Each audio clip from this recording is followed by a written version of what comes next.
آفرین ہے اس کی بہادری کے، اس کی دلیری کے، اس کی استقامت کے، کہ وہ شخص ڈولا نہیں، گھبرایا نہیں، ڈرا نہیں، اس نے ڈیل نہیں کی، وہ جھکا نہیں، اس نے ناجائز فرمائشیں نہیں مانی۔ وہ کہتا ہے، اس کا آخری پیغام یہ تھا کہ جیل میں موت بھی منظور ہے، ڈیل منظور۔ بسم اللہ الرحمن الرحیم۔ السلام علیکم ورحمۃ اللہ وبرکاتہ۔ اللہ پاک پاکستان کو صبح قیامت تک سلامت رکھے اور حضور رحمت عالم صلی اللہ علیہ وسلم کی ساری امت کی حفاظت فرمائے۔ لائک کرنے والوں کا، شیئر کرنے والوں کا اور سبسکرائب کرنے والوں کا بہت شکریہ۔ اللہ آپ کو جزائے خیر عطا فرمائے، اس لیے کہ آپ حق بات کی تائید کر رہے۔ اس وقت جب ہم گفتگو کر رہے ہیں تو پاکستان میں سیاسی حالات بہت ابتر ہو رہے، دل خون کے آنسو رو رہا۔ سارا کچھ دیکھتے ہوئے جن کے پاس پاور ہے، جو کچھ کر سکتے ہیں، وہ خاموش کیوں ہیں؟ کیا وہ پاکستان کی تاریخ سے کس طرح ہم آزاد ہوئے، کس طرح ہم پھر دو ہزاروں میل دور دونوں ملک اکٹھے بھائی بھائی بن کے، مشرقی اور مغربی پاکستان، پھر کس طرح ہم نے ایک اپنا بازو توڑوایا، گنوایا، اس کے اسباب کیا تھے، اور اب ہم کدھر جا رہے ہیں، کیا کر رہے ہیں؟ یہ کاش جن کے پاس پاور ہے وہ اس کو سوچ لیں قبل اس کے کہ بہت دیر ہو جائے، اور پھر پچھتاوا ہی پچھتاوا رہ جاتا ہے، پھر اور کچھ نہیں۔ جو کرسیوں پہ بٹھائے گئے ہیں ویسے تو وہ شرمندہ ہی ہیں بیچارے، جہاں بھی کھڑے ہوتے ہیں۔ میں نے دیکھا خوشی کی تقریب میں بھی ہوں تو ان کے چہرے پہ 12 بج رہے ہوتے، جب پتہ ہے کہ بنیاد ہی ٹیڑھی ہے، نظام سارا جعلی ہے، اور ایسا الیکشن کہ پاکستان کی تاریخ میں اتنا بڑا فراڈ نہیں ہوا جتنا بڑا اس دفعہ ہوا۔ پہلے پھر بھی کچھ نہ کچھ رکھ رکھاؤ، کوئی ادھر کو ادھر، اس دفعہ تو بالکل جو فارغ تھے، جن کو عوام نے جھنڈی کروا دی۔ اور میں کہتا ہوں آپ ماننے نہ مانیں، یہ کریڈٹ تو عمران خان کو جاتا ہے۔ ہم تو کئی سالوں سے پس رہے تھے، دینی جماعتیں خاص کر کے، کبھی میاں آ رہا ہے، کبھی بی بی آ رہی ہے، کبھی ایک خاندان پھر دوسرا خاندان، الیکشن کے قریب آ کے لڑائی شروع کر دیتے تھے، پیٹ پھاڑیں گے، گھسیٹیں گے۔ اور جب حکومت میں ہوتے تھے، ایک کی سندھ میں حکومت، ایک کی پنجاب میں، ایک کی وفاق میں، اس وقت باہم شیر و شکر مل جل کے کھاتے تھے۔ اتنا لوٹا پاکستان کو، اتنا لوٹا اور اتنا کھایا، اور اتنا پاکستان کا مال باہر لے گئے ہیں۔ اگر صرف ان دو خاندانوں کی دولت واپس آ جائے تو پاکستان کے قرضے اتر جائیں۔ اب آپ دیکھیں، اربوں روپیہ بی بی نے بسنت پہ خرچ کیا اور ڈنڈے کے زور سے خرچ کیا، عدالتوں کے فیصلے بھی اڑا دیے سارے، اور پھر اس خرچ پہ، سرکاری خزانے پہ، غریبوں کے ٹیکس پہ، جو غریب کا بچہ ایک فیڈر پہ اور فیڈر والے دودھ پہ بچے کا ٹیکس دیتا ہے، اس پہ پتنگ بازی کروائی، پتنگ بازی پہ اربوں روپیہ ملک کا خرچ کیا۔ لیکن بجلی کے ریٹ بڑھائے جا رہے ہیں، ٹیکہ لگایا جا رہا ہے عوام کو، سولر والوں کا ستیہ ناش کر دیا گیا جن کو پہلے کہا تھا۔ تو ایسے لوگ بٹھائے گئے ہیں کرسیوں پہ جن کو یہ کہہ کے اتارا گیا تھا کہ یہ لٹیرے ہیں، یہ چور ہیں، انہوں نے ملک کا ستیہ ناش کر دیا، پھر ان کو بٹھایا گیا ہے۔ اور کاش ان کو بقول خواجہ آصف کہتا تھا، کوئی شرم ہوتی ہے، کوئی حیا ہوتی ہے، خواجہ آصف کوئی آ جائے، اس کے لیڈروں کو آ جائے کوئی شرم، کوئی حیا۔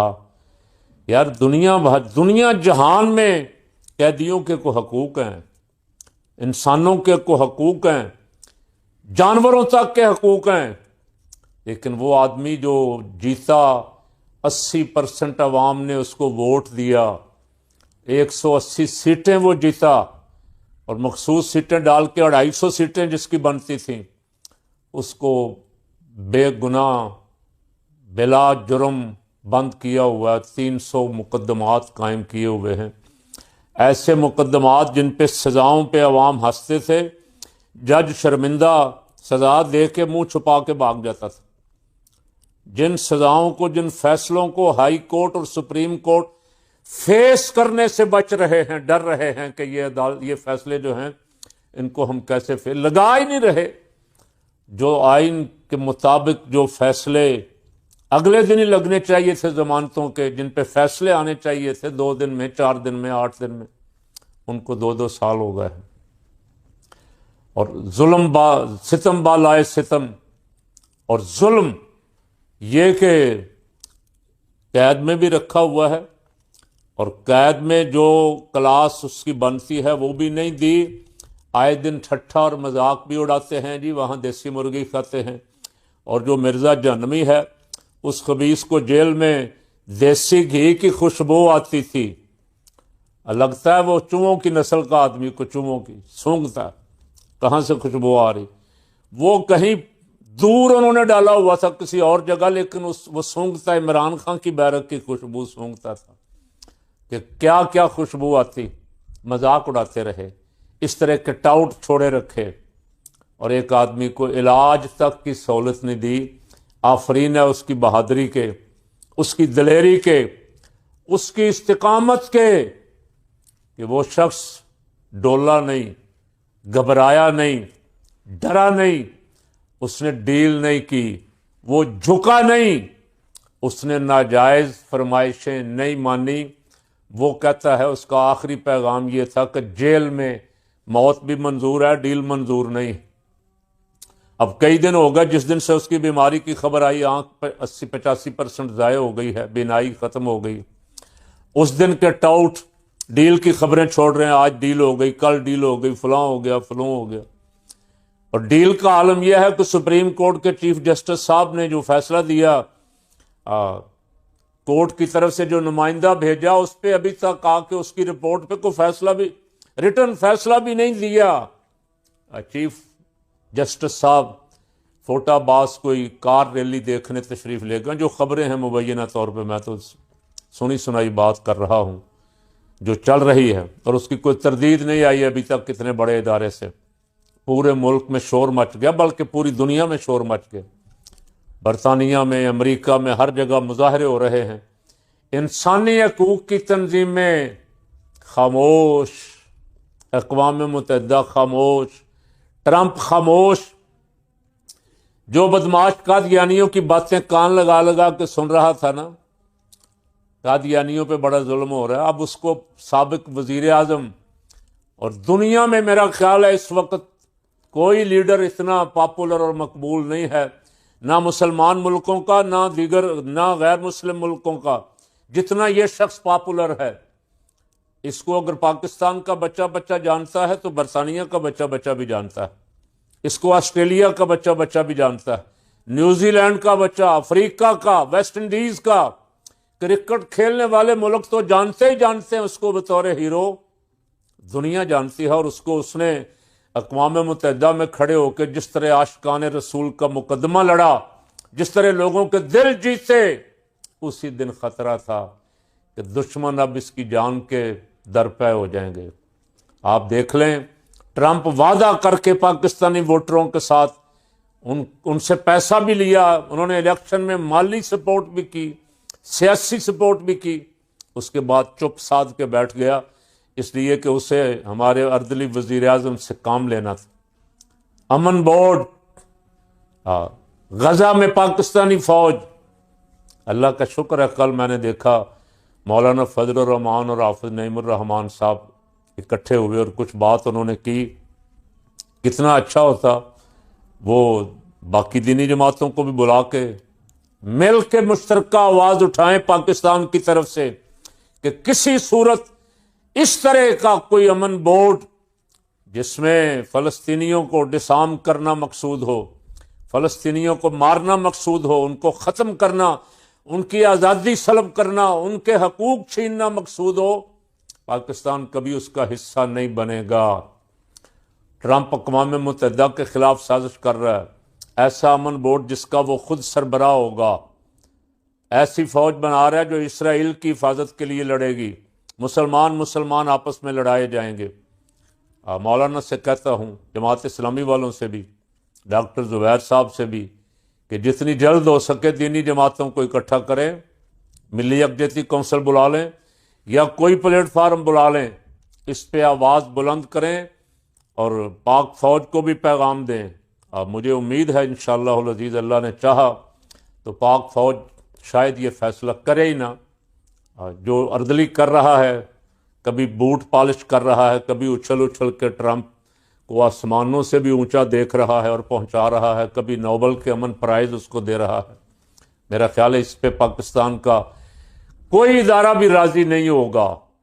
جو بھی ایسا کرے گا عوام کسی صورت بھی اسے قبول نہیں کریں گے.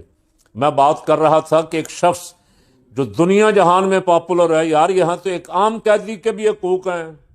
اگر عدالتیں آزاد ہوں تو ہر قیدی کا حق ہے کہ اس کو صحت کی سہولتیں جیل میں بہم پہنچائی جائیں.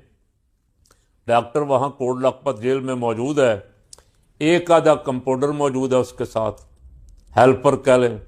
اتنی بڑی جیل جس میں ہزاروں قیدی ہیں، میں دیکھ کے آیا ہوں.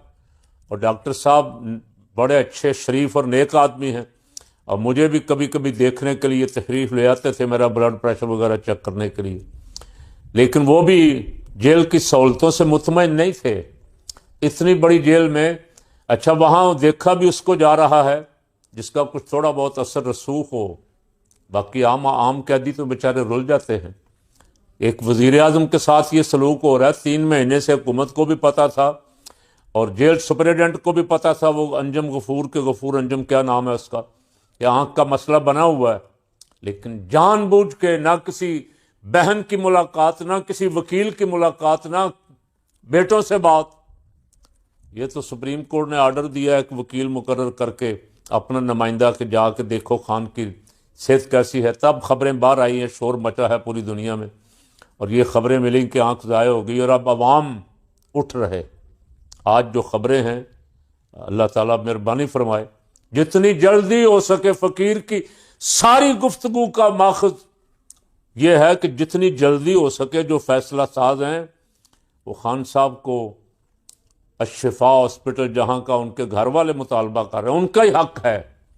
اور جو ڈاکٹروں کا پینل انہوں نے دیا ہے، خاص کر کے اس میں ڈاکٹر صاحب کا، اپنے خان صاحب کا فیملی ڈاکٹر ہونا لازم ہے. ان کو دکھائیں، ان کا علاج کروائیں. اور عدالتیں جو ہیں جو کیس دبا کے بیٹھی ہیں، جس سے پاکستان کی عدلیہ پوری دنیا میں اس پہ انگلیاں اٹھ رہی ہیں، اس عدلیہ کو بھی چاہیے کہ وہ کیس لگائیں. اور ان میں ہے ہی کچھ نہیں، کوئی ڈیلے کرنے کی ضرورت ہی نہیں ہے. اب میں نے آج جو بیانات سنے ہیں بڑا دل افسردہ ہے. محمود خان اچکزئی اپوزیشن لیڈر ہے، اور جمہوری لوگ جانتے ہیں، اہل علم بھی جانتے ہیں کہ قومی اسمبلی بڑا پارلیمنٹ سپر ادارہ ہے، اور اس سپر ادارے میں وزیر اعظم نمبر 2 قائد حزب اختلاف، اور جو جمہوری ملک ہیں ان میں قائد حزب اختلاف کی جو ویلیو ہے وہ وزیر اعظم سے بھی زیادہ ہوتی. وزیر اعظم نے بند کیا ہوا ہے پارلیمنٹ کے اندر ان کو، ارکان پارلیمنٹ کو دروازے بند کر کے تالے لگا دیے کہ وہ پارلیمنٹ کے باہر دروازے پہ بھی احتجاج نہیں کر سکتے، بیٹھ نہیں سکتے. انہوں نے اندر ہی دھرنا دیا ہوا ہے. خیبر پختونخوا اس کے باہر دھرنا دیا ہوا ہے. ایک میرٹ ہوٹل والا جو رستہ آ رہا وہاں کہیں دھرنا دیا ہوا ہے. کنٹینر لگا کے رستے بند کیے جا رہے ہیں. اور خیبر پختونخوا کے عوام نے ثوابی پہ آ کے ڈیرا لگا لیا. ادھر اٹک پل پہ عوام جمع ہو رہی، ادھر جو بھکر سے راستہ آ رہا ہے ڈیرا اسماعیل خان سے بھکر کی طرف، اس کو بند کر دیا گیا ہے. شاہراہ کراکرم بند کر دی گئی. اسی طرح بلوچستان میں بہت سارے روڈ جو ہیں بلاک کر دیے گئے. لاہور میں بھی آج خبریں آ رہی ہیں مار روڈ پہ بھی لوگ نکلے، اور دیگر شہروں میں بھی یہ سلسلہ پھیل جائے گا 1-2 دنوں کے اندر اندر. میں رات امید کر رہا تھا کہ اس طرح کی سستی، غفلت اور نااہلی کا مظاہرہ نہیں کیا جائے گا. ساری رات خبریں آتی رہیں کہ اس ہسپتال میں لایا جا رہا ہے، یہاں سیکورٹی ہائی الرٹ ہو گئی ہے، اس ہسپتال میں اندر آنا جانا بند کر دیا، ادھر لایا جائے. 2-3 ہسپتالوں کی خبریں چلتی رہی ساری رات، صبح تک میں سنتا رہا. لیکن کسی کی ضد آڑے آ گئی، کسی کی جھوٹی انا آڑے آ گئی. لیکن میرا خیال ہے حالات ایسے لگ رہے ہیں کہ آج شاید ہاسپٹل شفٹ کر دیا جائے، کر دیا جانا چاہیے. علی امین گنڈا پر اس دن سے جب سے وزارت اعلیٰ سے فارغ ہوئے ہیں وہ گھر ہی بیٹھے ہوئے تھے، اب وہ بھی میدان میں آ گیا۔ کل میں نے دیکھا ان کا بھی بیان، بلکہ آج پھر دیکھا، اس نے آنکھ دینے کا بھی اعلان کیا، اور بہت سارے لوگ اپنی آنکھ عطیہ دینا چاہ رہے ہیں۔ لوگوں کی خان کے ساتھ ایک والہانہ محبت ہے، کس لیے؟ اس لیے کہ اس نے آ کے غریبوں کے لیے کام کیا، کسی خاندان کے فرد کو کوئی عہدہ نہیں دیا۔ یہاں محترمہ، یہاں وزیر اعظم، چاچا جان، وزیر اعلیٰ، بھتیجی، باقی بھی گھر کے افراد اس سارے تجارت کر رہے ہیں، دنیا سے معاہدے کر رہے ہیں، سولر لا رہے ہیں، لے جا رہے ہیں، اور اب آرٹیفیشل انٹیلیجنس کا شعبہ قائم کر کے اس کا سربراہ میاں صاحب کے اقدامات کو بنا دیا گیا، علی ڈار کو، اسحاق ڈار کو۔ اپنے گھر میں ہی خان نے اس رسم کو توڑا، اس نے کہا یہ موروثی سیاست نہیں چلے گی، اپنے بیٹوں کو جانشین نہیں بنایا۔ ہمارے ہاں سیاسی طور پہ بھی بیٹے جانشین، روحانی طور پہ بھی اللہ ماشاءاللہ بیٹا اہل ہو نہ ہو بیٹا ہی جانشین ہے، اور بیٹے خود ہی قبضہ بھی کر لیتے ہیں۔ باپ نہ بھی بنا کے گیا ہو جانشین، باپ کو پتا ہو میرے بچے اس اہل نہیں ہیں، بچے خود قبضہ کر لیتے ہیں آج کل، اور لوگ بھی مانتے نہیں، وہ کہتے ہیں بس اولاد کو ہی مانیں گے، ہم نے اس صاحب کو ماننا تھا۔ اس خاندانوں کی غلامی کر رہے ہیں، خاندانوں کی حکومت ہے۔ کاش، میں کہتا ہوں ساری باتیں چھوڑو، شریف خاندان سے کہتا ہوں تمہارے ساتھ انہوں نے جو سلوک کیا اسے پیش نظر رکھ لو۔ تمہارے ساتھ تو ڈاکٹر یاسمین راشد نے جو سلوک کیا، اگر کوئی تھوڑی بہت اخلاقیات ہوتی آپ میں تو آپ بہت پہلے اس کو رہا کر چکے ہوتے، جھوٹے کیس میں اس کو بھی پکڑا ہوا ہے۔ آپ میں اخلاقیات ہوتی تو جس نے آپ کی رہائی کروا کے آپ کو باہر بھیجا تھا، آپ یہاں سے ان کا علاج کروانے کی اجازت دے دیتے۔ اگر آپ کا اختیار نہیں ہے، جو تاثر آپ دیتے ہیں میں پوچھ کے بتاؤں گا، میں اجازت لے کے بتاؤں گا، تو پھر ایسی کرسی کو چھوڑے میاں صاحب، اس کرسی سے کسی جگہ چپڑاسی لگ جائے تو اچھا ہے۔ اگر آپ کے پاس اختیار ہی کو نہیں ہے، آپ کی مانتا ہی کو نہیں، آپ کی سنتا ہی کو نہیں، آپ کو اجازت لے کے ملاقات کرنے کے لیے بھی اجازت لینی پڑتی ہے ایک وزیر اعلیٰ سے، سابق وزیر اعظم کو علاج کے لیے بھیجنے کی بھی اجازت لینی پڑتی ہے، تو افسوس ایسی وزارت عظمیٰ پہ، ایسی کرسی پہ، اس کرسی کے لیے آپ ملک کے ساتھ جو کھلواڑ کر رہے ہیں، کیا آپ یہ چاہتے ہیں کہ آپ کا نام یا خان بھٹو کے ساتھ آئے، اس لسٹ میں لکھا جائے، ملک توڑنے والوں کی لسٹ میں آپ کا نام لکھا جائے؟ 2 دن پہلے میں نے زرداری اور شہباز شریف کی ملاقات کی تصویریں دیکھیں، ضمیر کچھ کہہ رہے ہیں، اندر بولتے تو ہیں، اندر کچھ نہ کچھ، چہرے کچھ بتا رہے ہیں کہ بڑے پریشر میں ہیں، بہت غصے میں ہیں، نوسط پڑی ہوئی ہے، لیکن کچھ بول نہیں سکتے، کچھ کر نہیں سکتے۔ جو آرڈر آ رہے ہیں ان پہ عمل کر، ٹرمپ سے آرڈر آ رہا ہے، امریکہ سے آرڈر آ رہا ہے، اسرائیل سے آرڈر آ رہے ہیں، ان کی پیروی پہ لگے ہوئے۔ ایسے ملک نہیں چلے گا۔ ویسے حالات تو اب تو ایسے بن گئے ہیں، کاش ہم زندہ قوم ہوتے، پہلے نکل پڑتے۔ ایک بندے کو 2 سال بعد جب اس کی آنکھ کی 85% بینائی ضائع ہو گئی، ابھی تک بھی ہم جس طرح نکلنا چاہیے تھا اس طرح نہیں نکلے۔ لیکن میں نے تحریکیں دیکھی، 74 کی بھی دیکھی، 77 کی بھی دیکھی، بعد میں بھی 1-2 مرحلے دیکھے ہیں کہ بنتے حالات بنتے جذبات کچھ دن لگتے ہیں۔ اب جس طرح کام چل پڑا ہے، اگر اس کو اچھے طریقے سے ہینڈل نہ کیا گیا تو اس میں نقصان ہی نقصان ہے۔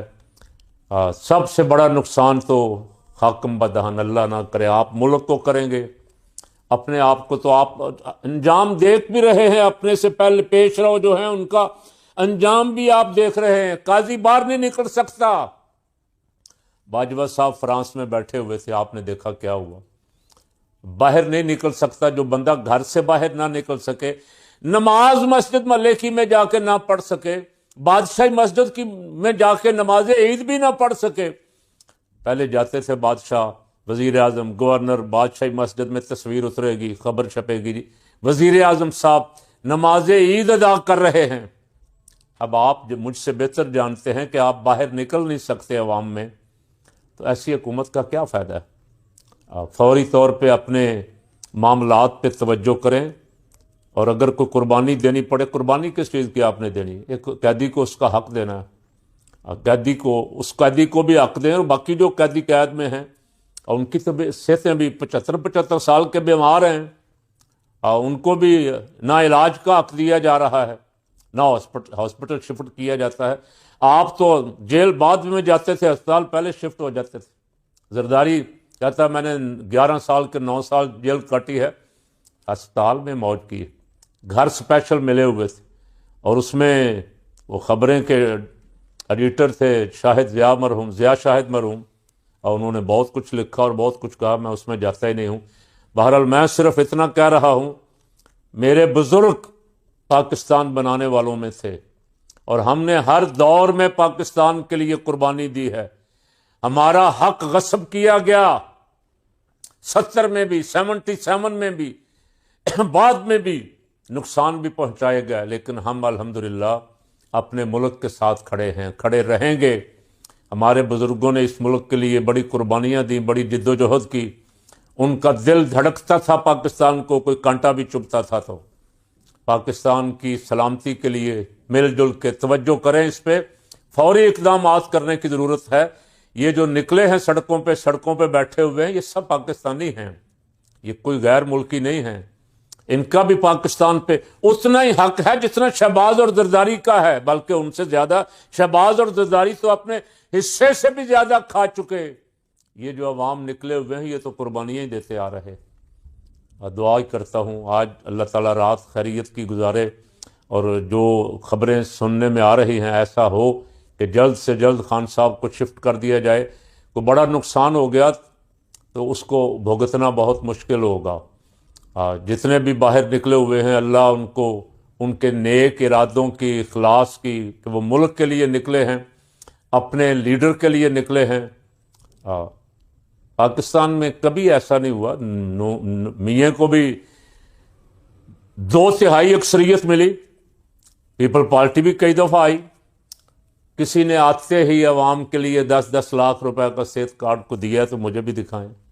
روٹی کپڑا مکان کا نعرہ لگا کے قوم کو بیوقوف تو بنایا، کچھ دیا ہے تو دکھائیں۔ سہولت مراکز، لنگر خانے، مسافروں کے لیے ہوٹل، جو بھی ہو سکا 2-2.5 سال میں۔ حالانکہ خبریں اب یہ آ رہی ہیں کہ خان کی حکومت بند سے 6 مہینے بعد سازشیں شروع ہو گئی تھی۔ کون کر رہا تھا، اس پہ پھر انشاءاللہ کبھی بات کریں گے۔ اللہ تعالیٰ پاکستان پہ رحم فرمائے، پاکستان کے حالات پہ، پاکستان کی مشکلات کو اللہ آسان فرمائے۔